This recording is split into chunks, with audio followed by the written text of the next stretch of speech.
Топ 5 зодии и какви са били в предишния си живот. Вярваш ли в прераждането? Ако зодиите са имали минал живот, какви ли са били? Нека видим топ 5 зодии и техните минали животи. Номер 5. Овен, войн. Овните са смели, импулсивни и родени лидери. В предишния си живот те са били древни войни, които не се страхуват от битки. Номер 4. Лъв, крал или кралица. Лъвовете обичат вниманието, лукса и властта. В предишния си живот те са били величествени владетели, управляващи с гордост. Номер 3. Скорпион, магьосник или шаман. Скорпионите имат дълбока интуиция и мистична енергия.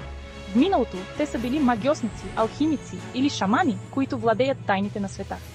Номер 2. Водолей, гениален изобретател. Уникални, различни и винаги с нестандартни идеи. Водолеите в миналото са били велики изобретатели или учени, които са променяли историята. Номер 1. Риби, древен пророк или мъдрец. Рибите имат силна духовна връзка с Вселената. В предишния си живот те са били пророци, мъдреци или духовни учители, които са носили знание на хората. Какъв си бил в миналия си живот според зодията? Напиши в коментарите.